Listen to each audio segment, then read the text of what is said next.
은혜의 동산 주를 향한 한마음 교회 김진보 목사님의 말씀 들으시겠습니다. 은혜의 시간 되시기 바랍니다.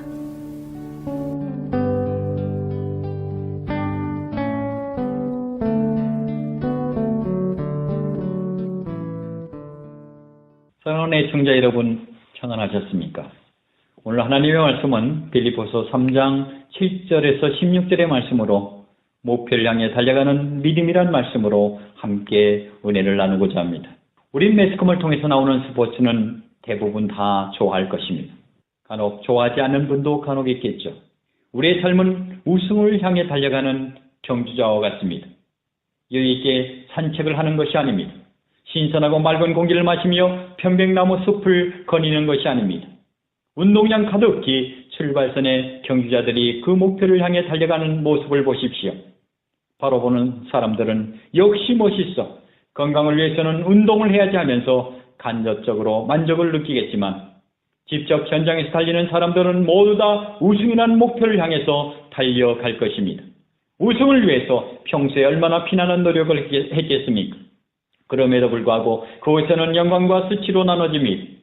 우승한 자만이 영광의 자리에 올라서는 것이고 2등은 그 자리를 부러워할 수밖에 없는 것이 현실인 것입니다. 오늘 성경에도 이와 같은 비유의 말씀이 여러 곳에 나와 있습니다. 바울 사도가 디모데에게 편지할 때에 디모데후서 2장 5절에 경기하는 자가 법대로 경기하지 아니하면 승리자의 관을 얻지 못한다고 했습니다. 사도행전 20장 24절에 보면 나의 달려갈 길과 주 예수께 받은 사명 곧 하나님의 은혜의 복음을 증언하는 일을 마치려 하면은 나의 생명조차 조금도 귀한 것으로 여기지 아니한다고 했습니다. 그러면서 디모데후서 4장 7절에는 나의 달려갈 길을 마치고 믿음을 지켰으니 했습니다. 사실 우리는 누구를 막론하고 지금 다 달리고 있습니다. 그런데 달리는 사람의 소원은 무엇입니까? 결국 하나인 것입니다. 승리하는 것입니다. 가만히 생각하면 사도 바울의 인생의 경주에서 승리한 자였습니다.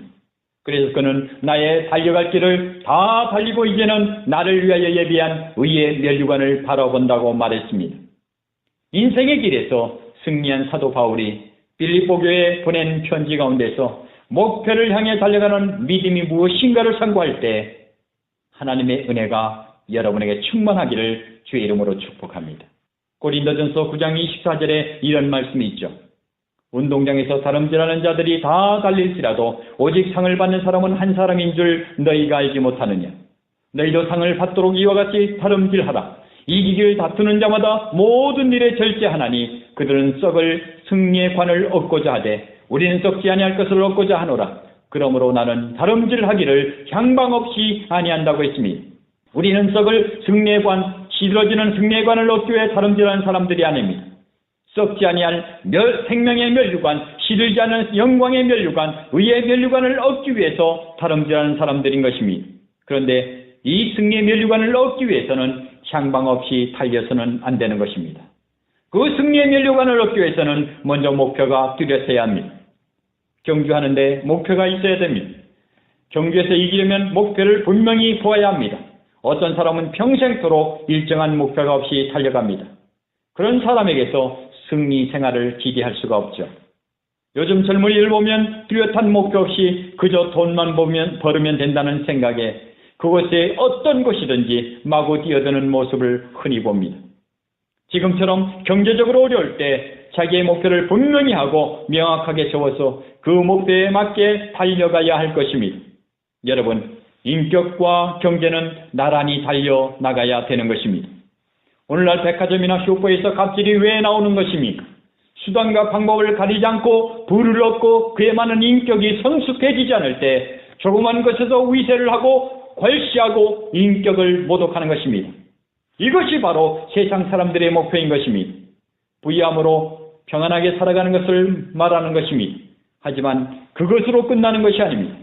사랑하는 여러분, 예수 그리스도를 믿는 여러분도 위와 같은 목표를 가지고 열심히 달려가고 있습니까? 사랑하는 여러분, 방향을 선회하시기 바랍니다. 방향을 바꾸시기 바랍니다. 열심히 뛰게 함께 뛰어가시기 바랍니다. 하나님께서는 우리에게 할 일의 큰 범위를 주었습니다. 그런데 우리는 그 가운데 내가 할 일이 무엇인가를 찾아야 합니다. 그리고 그 목표는 일찍 찾을수록 좋습니다. 오늘날과 같이 다원화 시대에 어물어물 목표를 분명히 정하지 못하면 그만큼 뒤떨어질 수밖에 없습니다. 우리 가운데 아직까지도 인생의 경기장에서 목표를 분명히 정하지 못하고 우물쭈물하는 분이 혹시 안 계십니까? 지금 분명히 여러분의 달려가는 목표를 정하시기를 바랍니다. 여러분은 지금 달리고 계신 경주의 목표가 확실히 있습니까? 이 땅 위에 내가 무엇을 위해 존재하고 있는지 분명히 보이십니까? 주님께서 나를 무엇하러 부르셨는지를 아십니까? 아직도 분명치 않는 분이 있다면 오늘 주님께서 나를 부르신 목적이 무엇인지 분명히 보시고 정하시기를 바랍니다. 세상에 목표 없이 사는 사람은 얼마나 불쌍한지 모릅니다. 목표를 향해서 달려나가야 하는 것입니다. 목표만 정한 것으로 승리하는 것이 아닙니다. 그 목표를 향해 달려가야 합니다. 전진의 노력이 필요한 것입니다. 달려가기 위해서는 우선 뒤를 돌아보지 말아야 합니다. 사도 바울처럼 뒤의 것은 잊어버려야 합니다. 쟁기를 잡은 사람이 뒤를 돌아보면 밭을 제대로 갈 수 없음 같이 경기하는 사람이 뒤를 돌아보면 바르게 달릴 수 없는 것입니다. 뒤에 있는 것을 잊어버리십시오. 물론 잊어서는 안 될 것이 있습니다. 우리가 하나님의 은혜를 잊어서는 안 됩니다. 그래야 감사할 수 있습니다. 사도 바울도 자기가 어떻게 구원을 받았는지를 그 사실을 늘 잊지 않고 증거했고 감사했습니다. 그러나 과거의 성공은 잊어야만 합니다. 그렇지 않으면 과거의 성공한 일에 사로잡혀서 교만해지기 쉽습니다. 또 과거의 실패도 잊어야 합니다. 실패한 일을 잊어버리지 아니하고 늘 기억하고 있으면 좌절감에 사로잡히게 되고 마는 것입니다. 뿐만 아니라 현실에만 만족해서는 안 되는 것입니다. 보다 나은 세계를 추구해야 하는 것입니다. 이만하면 됐지 하고 생각할 때 발전은 거기서 정지되고 마는 것입니다. 예전에 사람들이 소나 당나귀나 말을 타고 그 교통수단을 만족하며 살았다면 오늘날처럼 자동차나 배나 기차나 비행기 등 훌륭한 그리고 편리한 교통수단이 없었을 것입니다. 하나님께서는 우리 인간에게 창조성을 특권으로 허락해 주셨습니다. 그러므로 우리 인간은 보다 좋게, 보다 아름답게, 보다 편하게 발전시킬 책임이 있는 것입니다. 우리는 계속해서 달려나가야 하는 것입니다. 그리고 달리는 사람은 관중에 너무 관심을 두지 말아야 하는 것입니다. 칭찬한다고 좋아할 것도 없고 시비한다고 좌절할 필요도 없습니다. 대개의 사람이 남이 나를 어떻게 보나 하는 데 대하여 지나치게 관심이 많습니다. 내가 이렇게 하면 남들이 어떻게 생각할까? 내가 이 옷을 입으면 남들이 어떻게 볼까? 내가 이렇게 걸으면 남들이 어떻게 여길까? 그래서 다른 사람들이 정색을 하고 이야기만 해도 자기를 보고 이야기하는 줄 생각합니다. 다른 사람들이 웃기만 해도 자기를 보고 웃는 줄 생각합니다. 그래서 사람들은 오늘 웃었다 내일 울었다 하는 것이죠. 아무런 자기 주장이 없는 사람들인 것입니다. 문자 그대로 바람에 흔들리는 갈대와 같은 사람들인 것입니다. 여러분, 예수님의 때를 기억하십니까? 예수님이 어린 나귀를 타고 예루살렘에 입성할 때 많은 군중들은 호산나 호산나 부르며 대대적인 환영을 하였습니다. 그러나 그 이튿날 빌라도의 뜰에서 심판을 받게 될 때 호산나 부르던 사람들 입에서 뭐라고 외친지 아십니까?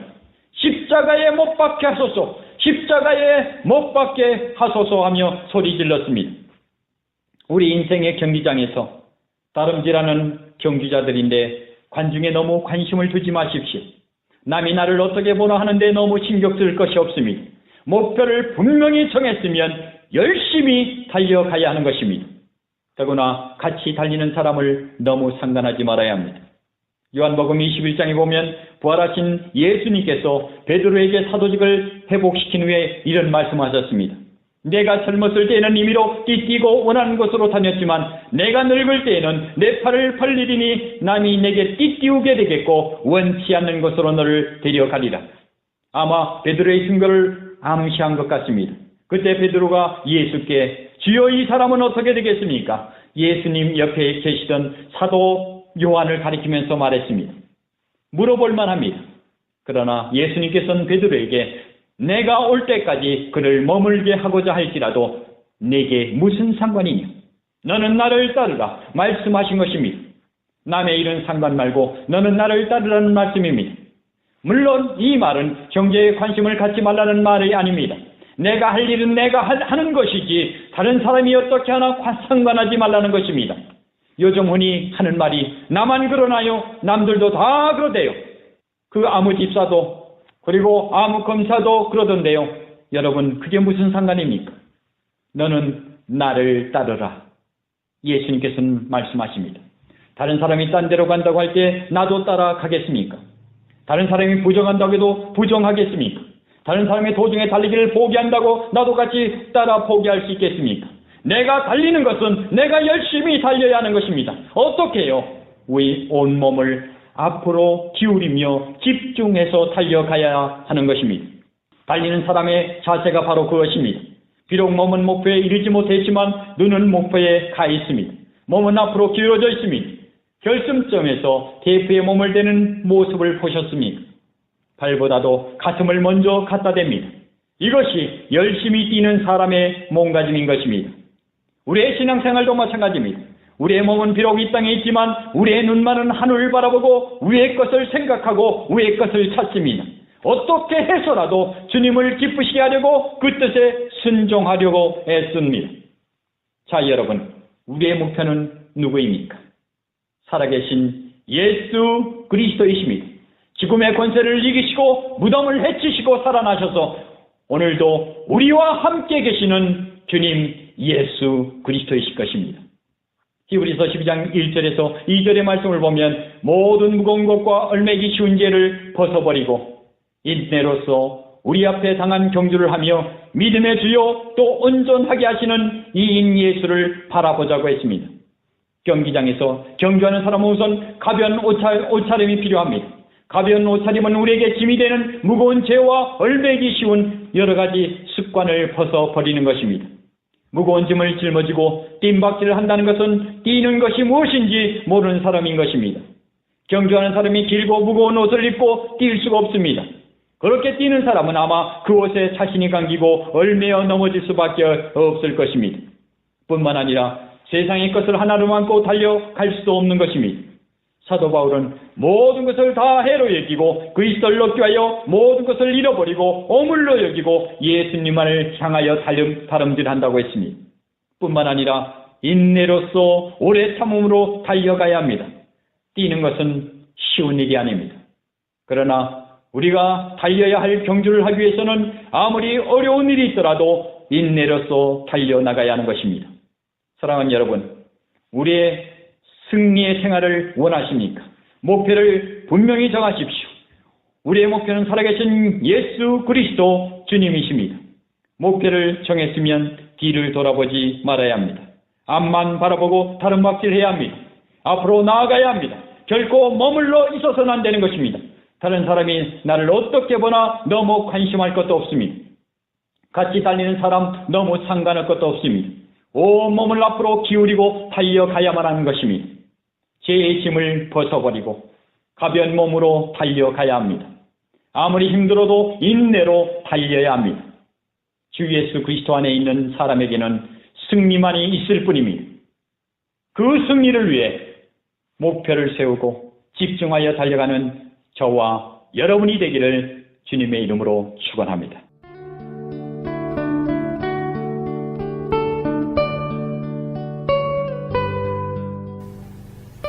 지금까지 주를 향한 한마음 교회 김진보 목사님이었습니다.